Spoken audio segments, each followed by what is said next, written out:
Sri Kinjarapu Rammohan Naidu to reply the discussion. Thank you very much.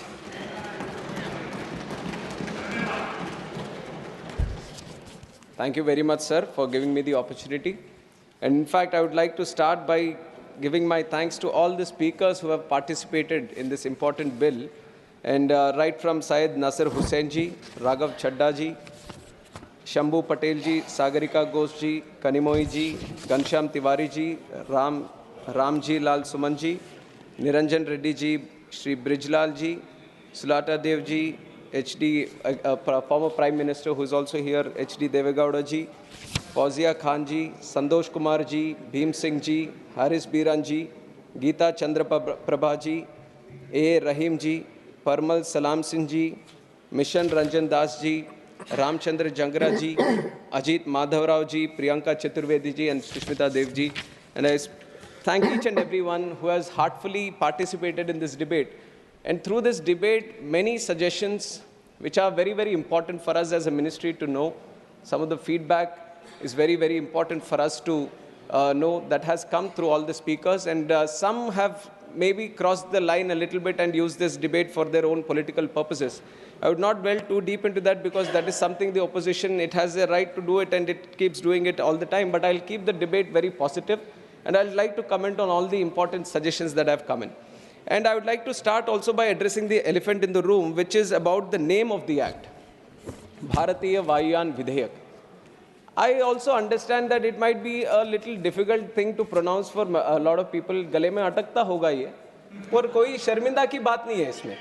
कोई ये ऐसे वो शर्मिंदा होने की कोई बात नहीं है. This is something you have to know the intention with which the government has put this name. That is ये है कि भारत की जो विरासत है, संस्कृति है, जो पहचान है, उसको दिखाने की, दर्शाने की एक प्रयत्न ये 3 वर्ड अभी रखने की है. इसमें कोई कॉन्स्टिट्यूशनल वायलेशन कहीं पे भी नहीं है. जो भी आर्टिकल्स मेंशन किए गए हैं, उसका कोई भी कहीं पे भी उसका ऑपोजिशन या कुछ किया नहीं है. One of them is Article 348(1) has been mentioned, which says about the authoritative text. That is definitely in English, it is there. And also the bill is, it's been mentioned about Article 120, but that also there is no violation about it. And the official language act also, it is in accordance with it. So there is no point of constitution, but there might be a feeling that something has been imposed. And I also am a very proud Telugu person. I speak Telugu language, I write Telugu language, and I am proud of my culture and my upbringing. So you might be questioning, you are a Telugu person, how can you allow this kind of this thing? अरे हमारे तेलुगु में भी भारत तो भारत ही बोलते हैं. Vayu is also a Telugu word. So Bharatiya Vayuyan Vidhayak becomes half Telugu for me also. So it is a mixture of all the languages here. It is like everyone coming together, we want to this thing. With the colonialization, there has been a small cocoon that has been developed. And it is, let me reply, sir, I have carefully listened to each and every one. No matter what the allegation is, whatever the suggestion is, I have listened to each and every one, and I'll address the chair. So when this whole colonialization happened, we were created like a cocoon. Now, under the leadership of Honorable Prime Minister Narendra Modi ji, we want to break that cocoon and bring the butterfly out and show the colors of true India, and that is what we are doing here. And this name is a small indication towards it. The text is there in English, so there shouldn't be any problem for any English-speaking person to, in fact, get afraid that there are 3 words here. कभी तो अभी लगेगा कि Copernicus lane है यहाँ पे, किसी के गली में अटकता है तो बदल दे क्या उसको? कॉपरनिकस लेन तो है ही. And my name is Kinjarapu Rammohan Naidu. And when some people say Kinjarapu, there might be some problem with them. They can't pronounce it the way I pronounce it. But that doesn't mean that I'll change my name so that it becomes easier for them. ये तो मेरी पहचान है. और उसी तरह अभी शायद ये 2 बार बोलने से 3 बार बोलने से थोड़ा मुश्किल होता होगा. But India has gotten used to so many things, sir. I think they will get used to this one also. Bharatiya Vayuyan Vidhayak is just to create the identity of the languages. On top of that I've seen, you are mentioning about other languages also. I was not understanding why Hindi was brought in. Vayuyan is also a Sanskrit word, in fact. And if you really want to appreciate the languages, the culture of this country, I would like the opposition to also appreciate that on 3rd October of this year, the cabinet has made 5 languages as classical languages, which are Marathi, Assamese, Bengali, Pali, and Prakrit. If you really love the languages, you should appreciate the decision of the government and how much this NDA government protects and promotes the languages of India. We recently celebrated the Constitution Day also, and on that day, we have proudly released the Constitution not only in English and Hindi, but we have done it in Sanskrit and Maithili also. So you see that there is a whole conscious effort that all the languages should be given their importance, all the languages should be protected, and all the languages should be promoted. I think this is one point that I wanted to make regarding the language debate that has been going on, sir. And on top of that, UDAN.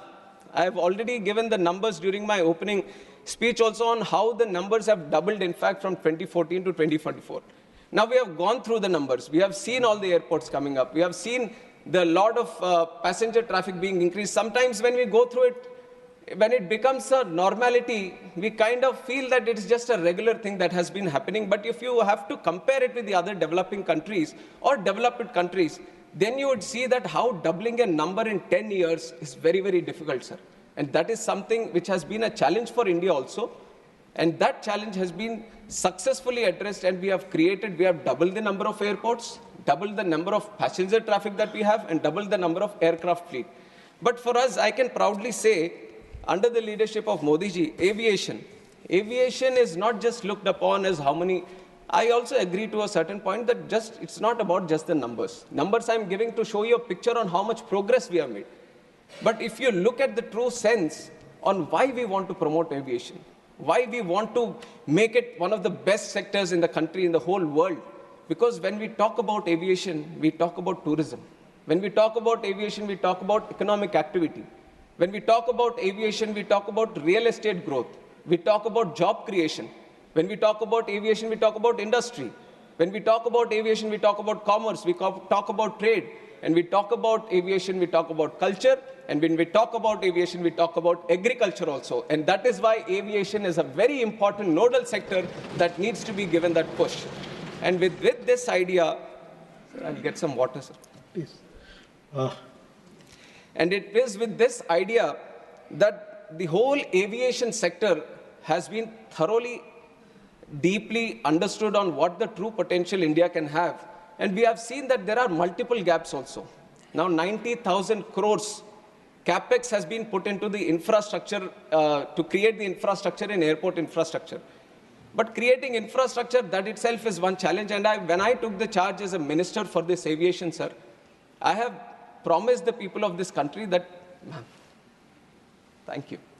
Thank you. She has always been so caring, sir, like a mother always. Thank you, ma'am. So, when we look deep, it is not about just creating the infrastructure, but it is about connecting them also. Now, you can spend a lot of money, you can create the infrastructure, you can create more airports, but the ultimate challenge, thank you, the ultimate challenge is how do you connect? And that is where, bringing in all the aspects of the government, we created the UDAN scheme, which is Uday Desh Ka Aam Nagrik.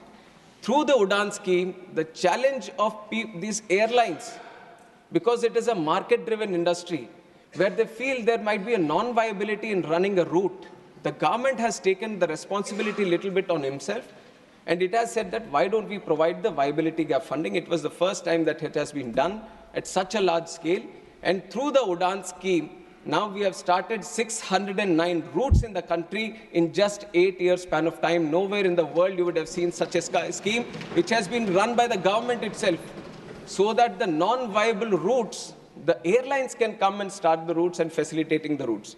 And we have operationalized 86 airports under UDAN. And out of these 86 airports, 20 were underserved, but 66 airports were totally unserved.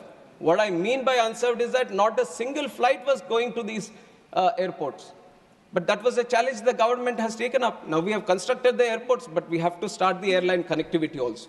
And through the UDAN scheme, we have given the viability gap funding, and we were able to run all these airports. We were giving them those connections, which was very, very required for the people of that state or of that region or of the airport.